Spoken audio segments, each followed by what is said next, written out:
కార్యక్రమానికి వెళ్ళాలి, టైం అయిపోతుంది. ఊళ్ళో నుంచి జనాలు బాగుంటారు, వెళ్ళే పరిస్థితి లేదు. మనకు పొద్దున బయటకు వచ్చామనుకో శివ గోపురం కనపడుతుంది, శివాలయం గోడి దర్శనం గోపుర దర్శనం అంటే సరే. రెండవది గుమ్మం దగ్గర కడప కనపడుతుంది, కడపను నమస్కారం చేసుకున్నా సరే. మూడవది లోపలికి చెందిన వాళ్ళ గౌతమం కనపడుతుంది, గౌతమ నమస్కారం చేసిన వాళ్ళ పైన జగన్ కనపడుతుంది, జగన్ సరే 4 దర్శనాలు అయిపోతాయి. ఐదవది నందీశ్వరుడు, శివాలయం దర్శనం చేసుకోవాలంటే ముందు నందీశ్వరుడు చేసుకోవాలి. నందీశ్వరం తర్వాత చండీశ్వరుడు, శోభసుద్ధ చండీశ్వరుడు ఉంటాడు, ఆ శోభసుద్ధ చండీశ్వరుడు. తర్వాత ఈశ్వరుడు, ఈశ్వరు లేనప్పుడు బ్రాహ్మణ పూజ చేసే బ్రాహ్మణ చేసుకున్నా, ఆయనకు విగ్రహం చేసుకున్నా దుర్దర్శమైనట్టే లేక మనం. విభూతి పండు, విభూతి అంటే భస్మం, కట్టెగాలంటే భస్మం అవుతుంది, పనికిరాదు. మానవుడు దహనం చేస్తే పనికిరాదు, జంతుజాలే భస్మం. విభూతి అంటే ఆవు పేడతో చేసినప్పుడు విభూతి. మహాశివరాత్రి రోజు రుద్రుడు నమ్మకం శంఖంతో సహా మహాన్యాసం చేసి ఆవు పిడకలతో సహా హోమం చేస్తారు. హోమం చేసిన విభూతి అనేది శివుడు చేసినటువంటి అభిషేకం నీళ్లు ఆ విభూతి కుండలో వేసి కుండ్రాలుగా వేసి మనకు ఇస్తారు, దాన్ని విభూతి అంటాం. బ్రహ్మదేవుడు ఇద్దరు వారసులు ఉంటారు, ఇదేమో మాతృకాలు, ఇదేమి ఇద్దరు ఉదయం లేచారు, ఇద్దరు బాగుంటుంది. ఇదేమి మొగ్గు పెట్టాడు, రాత్రి 12 వరకు ఇదే గడపడుతుంది. అప్పుడు దీని మధ్యలో శంకరుడు మాత్రం లింగాకారంలో దిగాడు కిందికి. అప్పుడు భయపడిపోయి ఏం పని మన మధ్యలో దిగాడని చెప్పి కుడి పక్కన బ్రహ్మదేవుడు ఉన్నాడు, రెండో పక్కన విష్ణువుడు ఉన్నాడు. అప్పుడు అన్నాడు, మీరు ఎవరు గొప్ప కాదు, నేను మధ్యలో ఉన్నాను, నేనే గొప్ప అని చెప్పన్నాడు. ఎలా అయితే గొప్పమేమో సరే ఆర్యంతం తెలుసుకోనండి, ఇద్దరు ఎవరు తెలుసుకొస్తారో వాళ్ళే గొప్ప అని అంటారు. సరే మంచి ఏం చెప్పి హంసవాహనం వెళ్ళి బ్రహ్మదేవుడు పైలోకానికి వెళ్ళాడు, వరాహవాహనం వెళ్ళి విష్ణుమూర్తి భూలోకానికి వెళ్ళాడు. మొత్తం 14 లోకాలు, అత్తల కుతల కుతల తలాతల సాతల మాతాళ పాతాళ లోకం కింద, భూలోక భూలోక సవర్లోక మహాలోకాలు 7 లోకాలు పైన, 7 లోకాల కింద. మధ్యన మనము భూలోకంలో ఉన్నాము. మొత్తం 7 లోకాలు, 5 లోకాలు, 5 లోకాలు వెళ్ళాడు, కనపడలేదు. 8 లోకాలు వెళ్ళాడు, 9వ లోకం వెళ్ళాడు, 11వ లోకం వెళ్ళాడు, కనపడలేదు. అప్పుడు మాత్రం కూడా వస్తుంటే దాని రామదేవుడు కనపడింది. అప్పుడు చెప్పాడు బ్రహ్మదేవుడు, నేను చుట్టూ ఎంత చూసాను చెప్పుకుని చెప్పాడు. బ్రహ్మదేవుడు ఎందుకు అడిగేవాళ్ళు చెప్పకుండా బాగుంటుందని చెప్పి దాని రామదేవుడు అంటే నంది తల ఊపింది. ఇంకొద్దిరు వెళ్ళిన తర్వాత మొగలి వృక్షం కనపడింది. రోహితంలో ఇద్దరు సాక్షులు కావాలి అని చెప్పి కనపడ్డా అంటే ఉది చూసా అని చెప్పి మొగలి సరే భూలోకం వెళ్ళేటువంటి ఆ విష్ణుమూర్తి తిరిగి వచ్చాడు. అప్పుడు శంకరుడు నిలబడ్డాడు. చూసామని చూసానని బ్రహ్మదేవుడు చెప్పాడు. విష్ణుమూర్తి నేను చూడలేదండి, నాకు కనపడలేదని చెప్పి చూశాడు. అప్పుడు ఆయన 5 ముఖాలు ఉంటాయి బ్రహ్మదేవుడికి. ఏ ముఖంతో చెప్పాడో ఆ ముఖంతో చేస్తాడు. రేపటి ముఖంతో వాడకలు పనికిరానికి 4 ముఖాలు ఉంటాయని చెప్పాడు విష్ణుమూర్తి. ఎందుకంటే అబద్ధం చెప్పింది కదా. అప్పుడు నందీశ్వరుడు కోరుకున్నాడు, ఇంకో కావాలంటే నందిని అడగండి, ముగిలి పూర్వం చెప్తుంది నంది తల ఒకటి నిజమే అని చెప్పి. అప్పుడు శంకరుడు చెప్పాడు, నీకు ఈ రోజు నుంచి నీకు ముఖాన్ని పూజలు లేవు, పుష్పానికంటే తోక పూజ చేస్తాను, ముఖం పూజ చేయలేదు, పనికిరా అని చెప్పి శాపం పెడతాడు. ముగిలిపూనికి ఏ పూజలు నిజామంటే ముగిలి శాపం పెడతాడు. అప్పుడు ఈ విధంగానే ఉపగుపానాలు మధ్య లోపల శివుడు బ్రహ్మదేవుడు సృష్టించాడు. మొత్తం నీళ్ళే 4 లెక్కలు నీళ్ళు పడుతున్నాయి, అటువలు ఎవరు లేరు. పక్కన దగ్గర చూసే వరకు కిందలో కమలంపూ కనపడుతున్నది, కింద చూసా కమలంపూ విష్ణుమూర్తి కనపడుతున్నారు. కమల గర్భుడు నేనే గొప్ప అంటే కింద ఎప్పుడు వచ్చావు కిందకి చూసావు.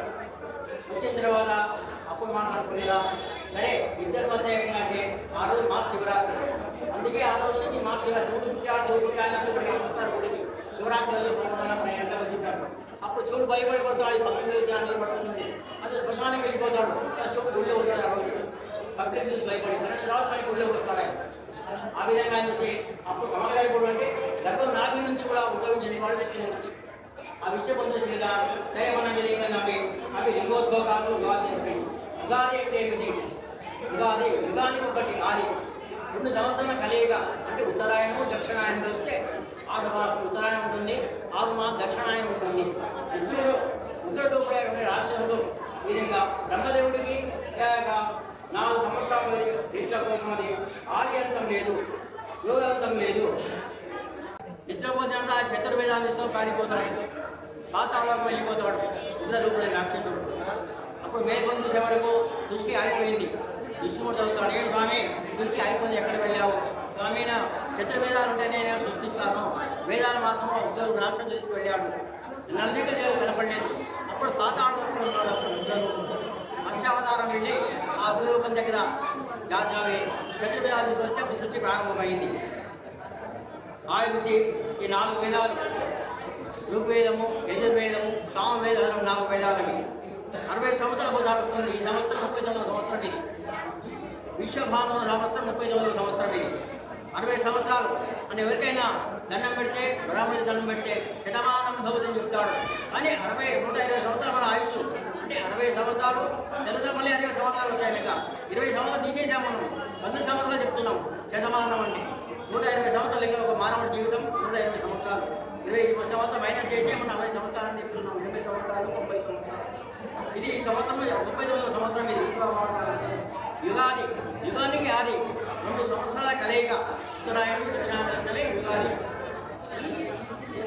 కదంబ ఆయుర్వృద్ధి అవుతుంది. రేవేది ఉంది కదా, తల్లిదండ్రులు 60 సంవత్సరం ఉగాది రోజు ఉదయం నుంచి స్నాన సంధ్యానం చేసుకుంటాం. భూమాత, గోమాత, దేవమాత అంటారు. మాతాదేవి తల్లి, భూదేవి భూమి, తల్లి తండ్రి దైవం లక్ష్యం. మాతృదేవోభవ, పితృదేవోభవ, ఆచారదేవోభవ, అతిథి దేవోభవ.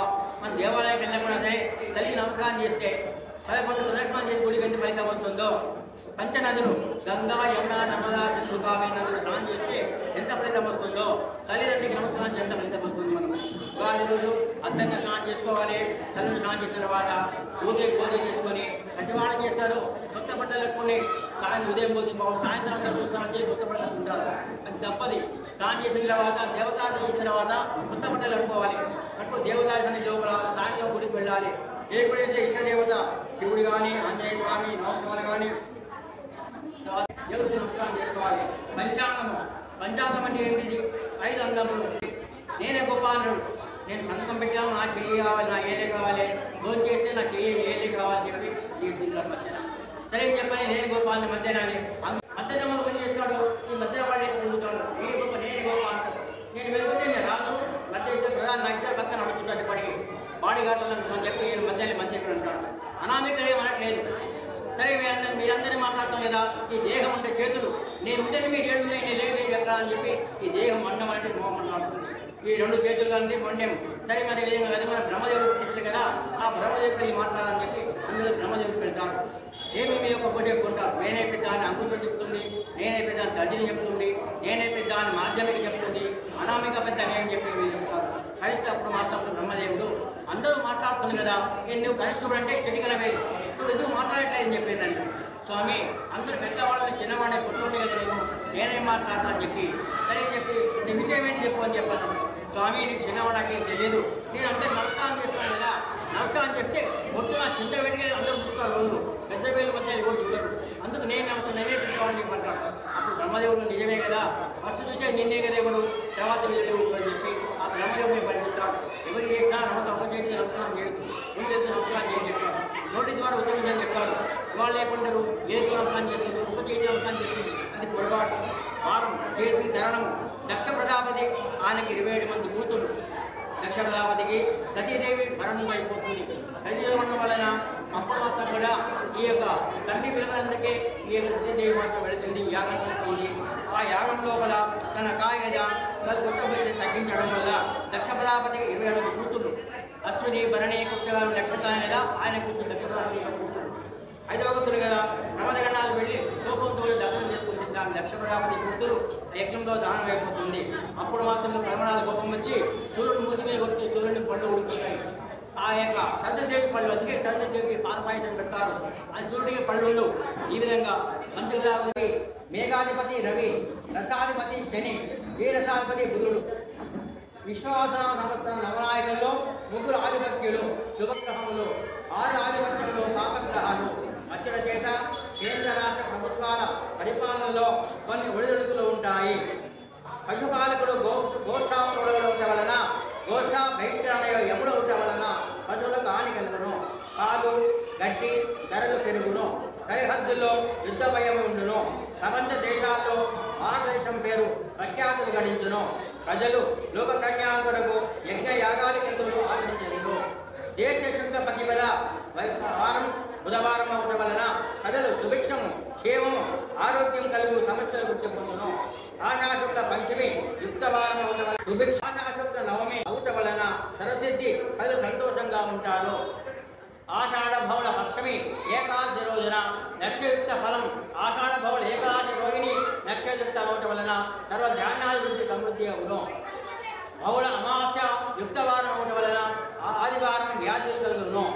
ఆదిదానము జ్యేష్ఠ బహుళ ద్వాదశి ఆదివారము 22/6/2025 పగలు 2:50 భరణి నక్షత్ర యుక్త సుకర్మ యోగం, రైతుల గరణం, తులా లగ్నం, మధ్యాహ్నం యమునాన్ని ప్రవేశించడం వలన సత్యశ్యామలమవును. భరణ్యాచంద్రుడు వలన ఒక నక్షత్రం కావున సస్యాధిప అనుభూత. ఈ సంవత్సరము నీలమేఘము మేరు శిఖరములు ఆగ్నేయ భాగమున ఉత్పత్తి అయ్యుట వలన అల్పవృష్టి కలుగును. ఈ సంవత్సరము అశ్విన్ వర్షే వైశాఖ శుద్ధ సప్తమి 4/5/25 ఆదివారం మొదలు వైశాఖ శుద్ధ త్రయోదశి 10/5/25 శనివారం వరకు కర్తరి. మరల వైశాఖ శుద్ధ చతుర్దశి 11/5/25 మొదలు ఆదివారం. జ్యేష్ఠ శుద్ధ తదియ 29/5/25 వరకు వాస్తు కర్తరి. అస్మిన్ రాత్రి చతుర్దశి మంగళవారము 10/6/25 మొదలు ఆషాఢుద్ధ పౌర్ణమి గురువారం 17 వరకు గురుమౌనము. ఈ మూడంలో ఇలాంటి శుభకార్యాలు పనికిరావు. అస్మిన్ వచ్చి మార్గశిర శుద్ధ షష్ఠి బుధవారము 26/11/25 మొదలు మాఘబహుళ దశమి గురువారము 12/2/26 వరకు శుక్రమౌనమి. ఈ సమయం నవంబరు 25 నుండి 26 నవంబర్ నుండి 12 ఫిబ్రవరి వరకు శుక్రమౌనం ఉంటుంది. కనుక ఇలాంటి శుభకార్యాలు పనికిరావు. పెళ్లిళ్ళు పనికిరావు, గృహపేక్షాలు పనికిరావు, ఉడిబియ్యాలు పనికిరావు, నామకరణాలు పనికిరావు. అశ్విన్ వచ్చే వైశాఖ బహుళ విద్య బుధవారము 14/5/25 మొదలు ఉదయం 9 గంటల నిమిషములకు బృహస్పతి గురువు ఆ మిథున రాశిలో ప్రవేశిస్తున్నారు. 14/5/25 మొదలు 26/5 వరకు సరస్వతి పుష్కరాంతము. ఈ సంవత్సరం 2 తూముల వర్షము, 3 తూముల గాలి కలుగును. మంత్రి చంద్రుడు, సేనాధిపతి రవి, సస్యాధిపతి గురుడు, ధాన్యాధిపతి కుజుడు, అర్ఘ్యాధిపతి రవి, మేఘాధిపతి రవి, రసాధిపతి శని, వీరసాధిపతి బుధుడు. నక్షత్రాలు 27, రాశులు 12. తిథులు 15, శుద్ధమందు 15 బౌళమందు, 30 తిథులు, ఒక పున్నమ, ఒక అమావాస్య, 2 ఏకాదశి ఉంటాయి. నామ నక్షత్రాలు చూచే చౌల అశ్విని, చూ చుక్కయ్య, కే చోళయ్య, కే చంద్రయ్య, లా లక్ష్మయ్య అనే రాశి వారికి అశ్విని నక్షత్రం అవుతుంది.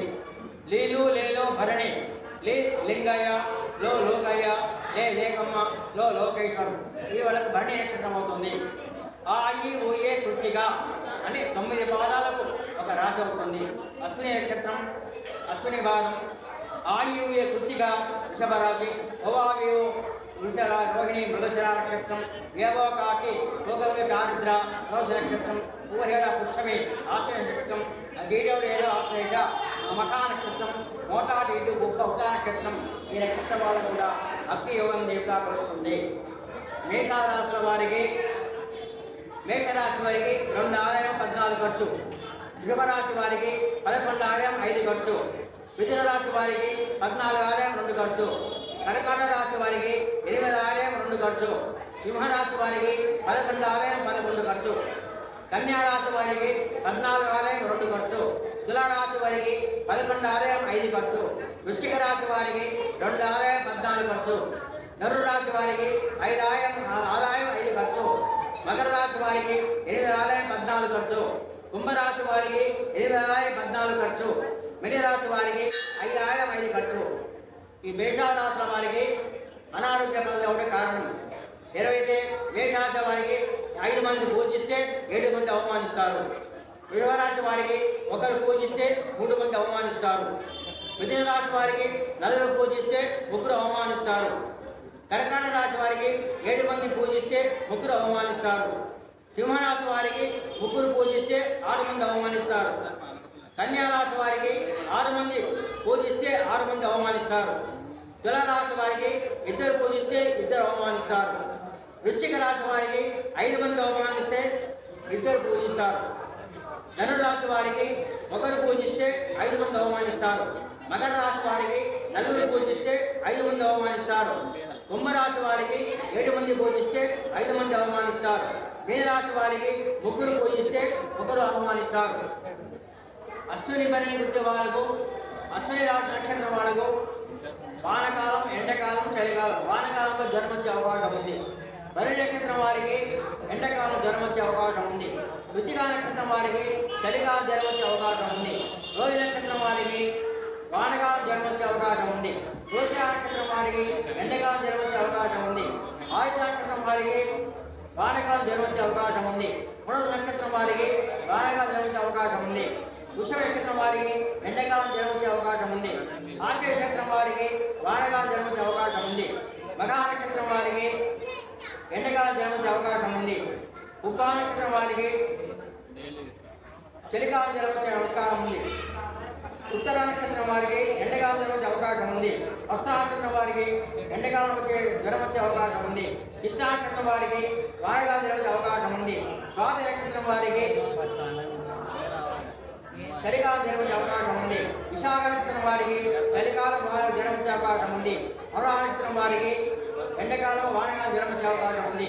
జ్యేష్ఠ నక్షత్రం వారికి వానకాలం ఎండకాలం జ్వరం వచ్చే అవకాశం ఉంది. మూల నక్షత్రం వారికి చలికాలం వానకాలం జ్వరం వచ్చే అవకాశం ఉంది. సోమ నక్షత్రం వారికి వానకాలం జ్వరం వచ్చే అవకాశం ఉంది. ఉత్తర నక్షత్రం వారికి ఎండకాలం జ్వరం వచ్చే అవకాశం ఉంది. శ్రవణ నక్షత్రం వారికి వానకాలం జ్వరం వచ్చే అవకాశం ఉంది. నైరుతి నక్షత్రం వారికి ఎండకాలం జ్వరం వచ్చే అవకాశం ఉంది. యజ నక్షత్రం వారికి వాన జ్వరం అవకాశం ఉంది. ఉబ్బా నక్షత్రం వారికి, ఉత్తర నక్షత్రం వారికి, దేవ నక్షత్రం వారికి ఆ యొక్క వానకాలం చలికాలం ఎండక నక్షత్రం ఉంది. ఈ యొక్క సంవత్సరం వర్షం 11 వాళ్ళు, ఉష్ణం 17 వాళ్ళు, రాజవిజయం 11 వాళ్ళు, వ్యాధి 15 వాళ్ళు, జన్మాని 5 వాళ్ళు, దూరభయం 19 వాళ్ళు, మృగోపద్రవం 15 పాళ్ళు, ధాన్యం 11 పాళ్ళు, భారతం 13 పాళ్ళు, ఉగ్రం 5 పాళ్ళు, ఉపశమనం 17 పాళ్ళు, మరణాన్ని 5 పాళ్ళు, సన్నాక 9 పాళ్ళు, ఉగక్షయం 13 పాళ్ళు, శీతలం 5 పాళ్ళు, ప్రజావృద్ధి 15 పాళ్ళు, పుణ్యం 5 పాళ్ళు, ఆచారం 7 పాళ్ళు, దేశోపద్రవం 11 పాళ్ళు, అగ్నిభయం 15 పాళ్ళు, కీటక భయం 17 పాళ్ళు, రుణం 13 పాళ్ళు, సన్నాక 15 పాళ్ళు, పాపం 5 పాళ్ళు, అనాచారం 7 పాళ్ళు, దేశ స్వార్థం 9 పాళ్ళు, దక్షాయితీ 5 పాళ్ళు, కర్ణాటక 11 పాళ్ళు, మూషక భయం 13 పాళ్ళు, కామం 19 పాళ్ళు, మాత్సర్యం 13 పాళ్ళు, విడంబం 9 పాళ్ళు, అప్రతిష్ట 9 పాళ్ళు, స్త్రీ ఉత్పత్తి 9 పాళ్ళు, దుష్ట శిక్షణ 11 పాళ్ళు, విశ్వాసం 7 పాళ్ళు, న్యాయం 15 పాళ్ళు, పశువృద్ధి 6 పాళ్ళు, ధూమకీటకం 8 పాళ్ళు, నిద్ర 13 పాళ్ళు, క్రోధం 11 పాళ్ళు, వీరవృత్తి 7 పాళ్ళు, కాపట్యం 7 పాళ్ళు, గోమయ వృద్ధి 4 పాళ్ళు, కుంభవృద్ధి 4 పాళ్ళు, మత్వవృద్ధి 4 పాళ్ళు, వ్యాధి వృద్ధి 13 పాళ్ళు, దేహ వృద్ధి 1 పాళ్ళు, వృద్ధి 3 పాళ్ళు, అష్టవృద్ధి 2 పాళ్ళు, పూర్ణ వృద్ధి 2 పాళ్ళు, క్షయ వృద్ధి 5 పాళ్ళు, స్థిర వృద్ధి 6 పాళ్ళు, క్షణిక వృద్ధి 14 పాళ్ళు, కర్ణాటక 9 పాళ్ళు, మతం 3 పాళ్ళు, భోగం 9 పాళ్ళు, అతిష్ట 15 పాళ్ళు, పురుషోత్పత్తి 19 పాళ్ళు, శౌర్యం 7 పాళ్ళు, అసత్యం 5 పాళ్ళు, నిర్దయ 13 పాళ్ళు, కర్ణాటక 5 పాళ్ళు, కర్ణాటక 5 పాళ్ళు, కృష్ణం 7 పాళ్ళు, శాంతం 13 పాళ్ళు, ఉష్ణత 13 పాళ్ళు, అజ్ఞానం 1 పాలు, కార్మికం 1 పాలు, వైడూర్యం 5 పాలు, ప్రమావృద్ధి 1 పాలు, అక్షర వృద్ధి 6 పాలు, భయం 8 పాలు,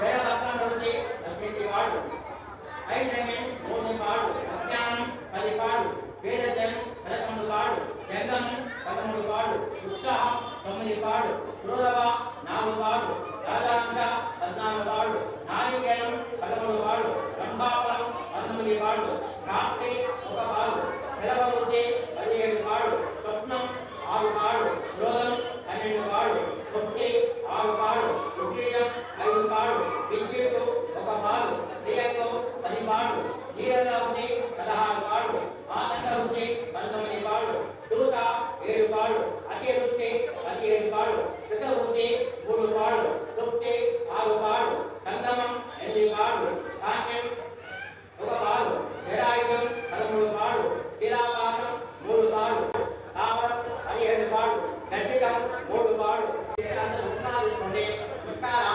పూజయామి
శివాయ